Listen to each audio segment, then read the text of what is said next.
미국의 보통 서민 가정들은 3년 전보다 생활비로 연평균 11,400달러를 더 쓰고 있는 것으로 조사됐습니다.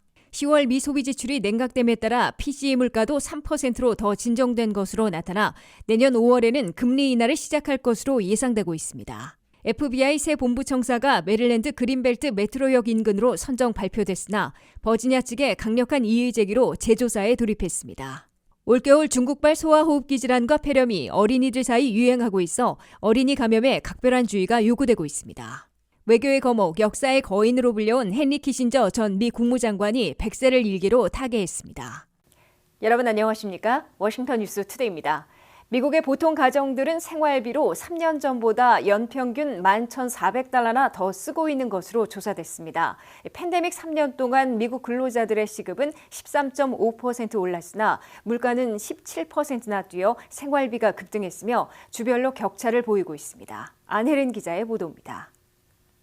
쏟아지는 미국 정부의 경제 지표들은 청신호가 켜진 것으로 보이지만 미국의 보통 서민 가정의 생활고는 여전히 지속되고 있습니다. 미국의 보통 가정들은 2021년 1월부터 올 10월까지 근 3년간 생활비로 연평균 11,400달러를 더 쓰고 있다고 CBS 뉴스가 보도했습니다. 이 3년 동안 미 근로자들의 시간당 임금, 즉 시급은 13.6%나 올랐으나 인플레이션 물가는 17%나 급등했습니다. 식품을 위주로 하는 장바구니 물가와 휘발유를 비롯한 교통비, 렌트비를 포함한 주거비가 급등해 소득 증가를 훨씬 뛰어넘고 있기 때문인데 서민 가정들이 생활비를 더 쓰게 하고 생활고를 겪게 만들고 있는 것으로 CBS 뉴스는 분석했습니다. 3년간 더 쓰고 있는 생활비는 주별로 차이를 보이고 있는데 서부 지역이 가장 높은 것으로 나타났습니다. 미 전역에서는 콜로라도가 15,000달러나 생활비로 더 쓰고 있어 가장 많이 늘어났고 유타주가 14,600달러 증가로 2위를 기록했습니다. 캘리포니아, 애리조나, 네바다 등은 3년 전보다 보통 가정에서 생활비로 13,300달러나 더 쓰고 있는 것으로 조사됐습니다.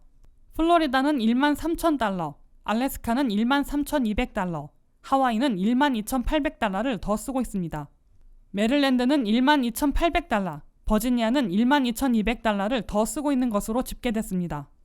일리노이는 11,600달러, 조지아는 11,400달러, 매사추세츠와 서부 워싱턴주는 11,300달러를 생활비로 더 쓰고 있습니다. 텍사스는 11,200달러, 뉴욕주가 11,100달러 늘어난 것으로 조사됐습니다. 이에 비해 펜실베니아는 3년 전보다 생활비가 9,500달러 늘어나 비교적 덜 증가한 것으로 나타났습니다. 남부 지역에 있는 아칸소주가 8,500달러 늘어 미 전역에서 가장 적게 생활비가 늘어난 지역으로 꼽혔고 오클라호마와 동북부 맨 위에 있는 메인주가 8,700달러 올라 공동 2위를 기록했습니다. 미시시피는 9,200달러, 루이지애나는 9,600달러, 엘라베마는 9,900달러 생활비가 늘어나 상대적으로 적게 오른 지역에 들어갔습니다. WKTV 뉴스 안혜린입니다. 미국 경제에서 10월에 소비 지출과 성장이 뚜렷하게 냉각됨에 따라 PCE 물가도 3%로 더 진정된 것으로 나타났습니다. 연준의 물가 잡기에서 효과를 보고 있으나 성장 둔화는 피하지 못하고 있어 기준금리 동결도 장기화되고 내년 5월 1일부터는 인하를 시작할 것으로 예상되고 있습니다. 한면택 기자의 보도입니다. 미국 경제가 2023년을 마무리하며 미국민 소비 지출이 냉각되면서 물가도 진정되고 기준금리는 장기간 동결되다가 내년 5월부터 인하를 시작하는 국면에 진입하고 있습니다. 미국의 두 가지 물가지수 가운데 연준이 선호하는 PCE 개인 소비 지출 물가는 10월에 3%로 연방 상무부가 발표했습니다. 이는 9월에 3.4%에서 추가로 진정된 겁니다. 월간으로도 9월에는 0.4% 올랐으나 10월에는 제자리했습니다. 변동이 심한 식품과 에너지 가격을 뺀 코어 PCE, 즉 근원 개인 소비 지출 물가는 9월 3.7%에서 10월에는 3.5%로 역시 추가 진정됐습니다. PCE 물가는 미국민 소비자들이 실제로 물건을 사거나 서비스를 이용할 때 지출한 금액으로 계산되기 때문에 이 물가의 진정은 소비 지출이 그만큼 냉각되고 있음을 반증하고 있습니다. 실제로 미국민 소비자들은 10월에 소득이 0.2% 늘어났는데 소비 지출도 0.2%만 증가시켰습니다. 미국민 소비자들의 지출은 9월에는 0.7%나 급증했다가 10월에는 0.2%로 급락한 것이고 지난 5월 1일에 최저치를 기록한 겁니다. 미국의 소비 지출이 냉각되고 그만큼 물가가 추가 진정된 것은 미국민들이 고물가와 고금리의 이중고 속에서 저축액은 줄고 있는데 학자용자금 상한은 3년여 만에 재개돼 쓸 돈의 여유가 줄었기 때문으로 분석되고 있습니다.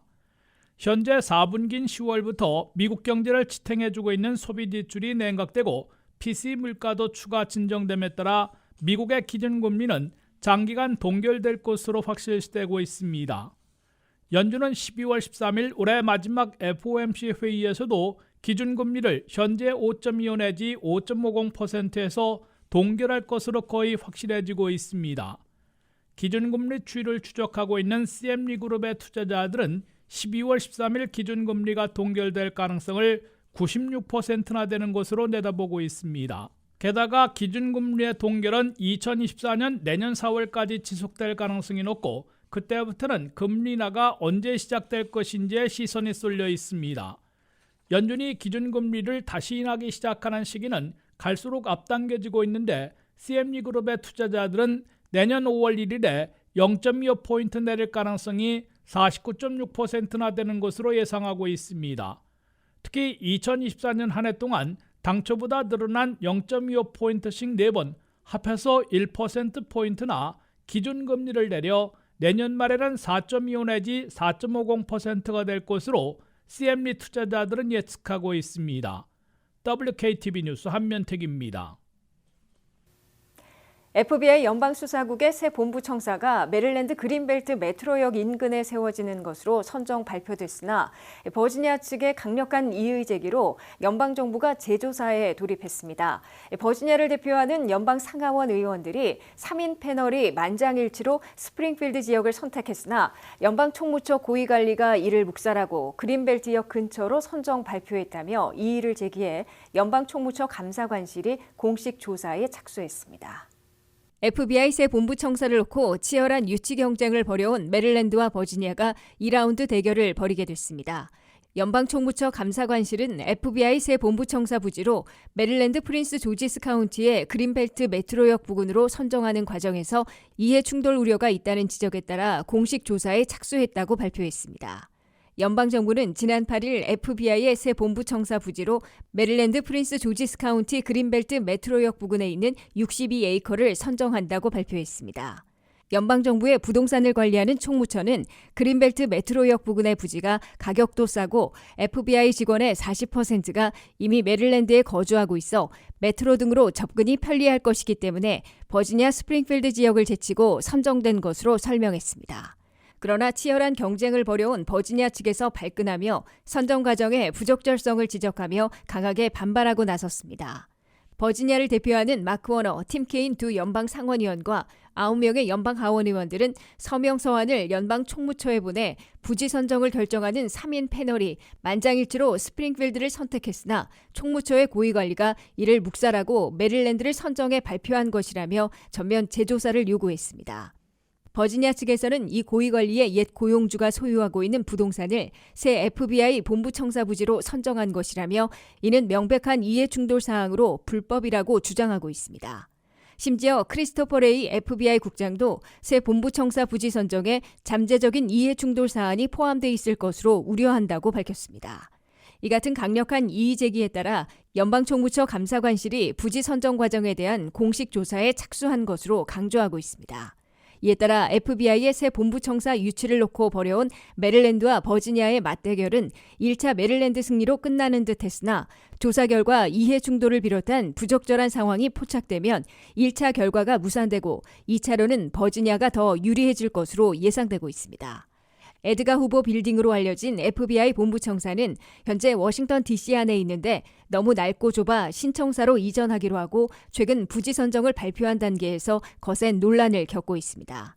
FBI의 새 본부청사를 유치하면 수년에 걸쳐 수십억 달러가 투입되고 7,500 내지 8,000개의 일자리가 창출돼 지역 경제에 상당한 이익을 안겨줄 것으로 예상돼 메릴랜드와 버지니아가 사활을 건 경쟁을 벌여왔습니다. 팬데믹 기간에도 어린이들의 코비드 감염과 치명률은 그리 높지 않았는데요. 그러나 요즘 중국발 소아호흡기 질환과 폐렴, 호흡기 세포 융합 바이러스 등이 어린이들 사이 유행하면서 중국발 코비드의 악몽이 재현될지 전 세계 전문가들은 중국을 주시하며 개인 위생에 신경 써줄 것을 당부하고 있습니다. 세계보건기구는 중국 당국에 어린이들 사이 번지고 있는 소아호흡기 질환과 폐렴 증상에 대해 더 많은 자료를 요청하며 사태 해결과 예방에 나섰습니다. 안혜린 기자의 보도입니다. 코비드 기간에도 통계적으로 보면 어린아이들보다는 노약자나 지병을 가지고 있는 취약계층들이 더 많이 치명 상태에 빠졌습니다. 그러나 올 겨울은 벌써 한 바퀴 휩쓰는 호흡기 세포융합 바이러스 등과 함께 중국발 소아호흡기 질환과 폐렴 소식이 많은 부모를 불안에 떨게 하고 있습니다. 특히 학교에서 집단 발병의 가능성이 높기 때문입니다. 중국은 부인했지만 코비드 발생 이후 미국에 첫 환자가 생기기까지 3개월도 채 걸리지 않았고 2020년 1월 30일 세계보건기구는 국제적 공중보건 비상사태를 선포했지만 각 국가마다 코비드가 휩쓸며 많은 사망자를 냈습니다. 중국의 위생국이 지난주 기자회견에서 호흡기 질환 급증을 보고했지만 세계보건기구는 이번 사태에 중국 당국이 중국 어린이들 사이에 번지고 있는 소아호흡기 질환과 폐렴 증상에 대한 더 많은 자료를 요청했다고 CNN을 통해 밝혔습니다. 중국 당국은 코로나19 제한 조치가 해제되면서 인플루엔자, 마이코플라즈마 폐렴, 호흡기 세포융합 바이러스, 코비드 등의 병원체가 사람들 사이에 한꺼번에 돌아다니기 때문이라고 해명했지만 이런 중국의 해명은 사태 해결에 도움이 되지 않고 팬데믹 초기에 중국의 정보 차단을 떠올리게 한다며 세계보건기구는 중국의 투명성 부족을 비판했습니다. 중국 당국은 북부에서도 진단되지 않은 소아폐렴 환자가 무더기로 보고됐다고 밝히고 있지만 이들이 호흡기 감염과 관련이 있는지는 확실하지 않다고 전한 겁니다. 국제감염학회의 신종 질병 모니터링 프로그램에 따르면 중국의 여러 지역에서 아직 알려지지 않은 호흡기 질환이 광범위하게 발생하고 있다. 많은 어린이들이 급속도로 전염되고 있는 것은 드문 일이며 언제 발병이 시작되었는지도 전혀 명확하지 않다. 그러나 주로 어린이들이 학교에서 일부 감염되고 있다고 밝혔습니다. 신종 질병 모니터링 프로그램 측은 추가 정보를 기다리고 있지만 아직 어떤 전망이나 추측을 하기에는 이르기 때문에 추가 정보를 요청하는 겁니다. 세계보건기구도 중국의 역학 및 임상정보, 이들 집단의 실험 결과, 병원체 순환 동향, 의료 시스템 등에 대한 정보를 요청했다고 밝혔습니다. 전문가들은 비록 국가적인 마스크 사용이나 격리 조치는 끝났지만 백신 접종, 아플 때는 집에 머무르기, 다른 사람 주변에서 마스크 착용, 정기적인 손 씻기 등 호흡기 질환 위험을 낮추기 위한 예방 조치를 취할 것을 권고했습니다. WKTV 뉴스 안혜린입니다. 미국은 물론 세계 외교의 거목, 역사의 거인으로 불려온 헨리 키신저 전 국무장관이 100세를 일기로 타계해 역사의 한 페이지를 넘기고 있습니다.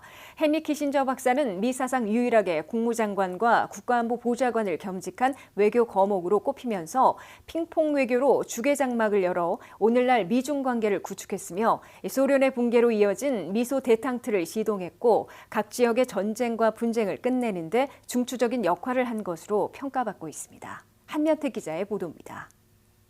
반세기 50년 동안이나 미국은 물론 지구촌 외교 안보를 설계하고 실행해온 외교 거목, 역사의 거인인 헨리 키신저 박사가 커네티컷 자택에서 100세를 일기로 타계했습니다.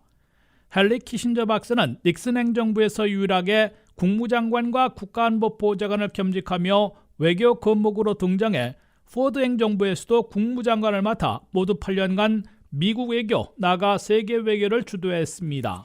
키신저 박사는 외교수장에서 물러난 후에도 미국 외교에 존중받는 강력한 어드바이스로 막강한 영향력을 행사해왔으며 올 7월 100세가 된 직후에 중국을 방문해 시진핑 중국 국가주석과 회담하는 역사적 거인의 위상을 보여줬습니다. 키신저 박사는 무엇보다 70년대 초 극비 방문과 핑퐁 외교 등을 통해 주의 장막을 여는 데 성공해 1979년 미중 수교, 리처드 닉슨 대통령의 전격적인 방중과 마오쩌둥 주석과의 정상회담을 성사시킴으로써 현재 두 슈퍼파워 관계를 구축하는 데 핵심 설계자와 실행자 역할을 했습니다. 미국과 중국이 오늘날 위태위태한 갈등을 겪고 있으나 키신저 외교가 반세기 50년 동안이나 정면 충돌, 전쟁만큼은 피하게 만들고 있는 것으로 평가받고 있습니다. 중국의 급부상전까지 냉전을 주도해온 맞상대 옛소련과는 이른바 대땅트의 시동을 걸어 핵탄두를 포함한 군축 협상을 시작하고 결국 91년 옛소련의 붕괴와 냉전 종식을 가져왔습니다. 키신저 박사는 은퇴 후인 1999년에는 청와대를 방문해 김대중 당시 대통령을 만난 바 있습니다. 그는 한반도 문제와 관련해 강대국들의 세력 균형으로 접근하며 북한의 동맹국인 중국과 소련이 남한을 승인하고 미국과 일본이 북한을 승인하는 교차 승인 방식을 통해 남북 분단 문제를 해결하자고 제안하기도 했습니다. 헨리 키신저 박사는 미국과 세계 외교를 설계하고 실행하면서 이념 대결과 전쟁보다는 현실주의 외교와 정치를 추구해 대땅트로 지구촌을 안정시키는 데 결정적인 기여를 한 것으로 평가받고 있습니다. 키신저 박사는 대땅트, 셔틀 외교, 전략적 인내라는 용어를 만들어내며 결과까지 이끌어내 미국 외교의 교과서로 추앙받고 있습니다. 이집트와 시리아의 이스라엘 협공으로 발생했던 73년의 4차 중동전쟁을 휴전시키는 해결사 역할도 했고 같은 해 미국과 남북 베트남 사이 종전을 선언하는 파리 평화협정을 도출했다는 공로로 노벨 평화상을 수상하기도 했다가 2년 후 베트남의 패망으로 수상 반납 등 논란을 겪었습니다. 그러나 캄보디아 라오스에서 미군의 비밀 폭격으로 수천 명을 살상한 작전을 승인해 전쟁 범죄자로 비난받기도 했고 반공을 위해서는 각국의 군사 쿠데타까지 지지한 오점을 남겼습니다. 헨리 키신저 박사는 1923년 독일 유태계 가정에서 태어나 히틀러의 유대인 박해를 피해 가족들과 함께 1938년 미국 뉴욕으로 이주했으며 하버드 대학을 졸업한 후 박사학위를 받고 정치학 교수로 후배들을 가르친 학자로도 기억되고 있습니다. WKTV 뉴스 한면택입니다. 이상으로 워싱턴 뉴스투데이를 마치겠습니다. 시청해주신 여러분 고맙습니다.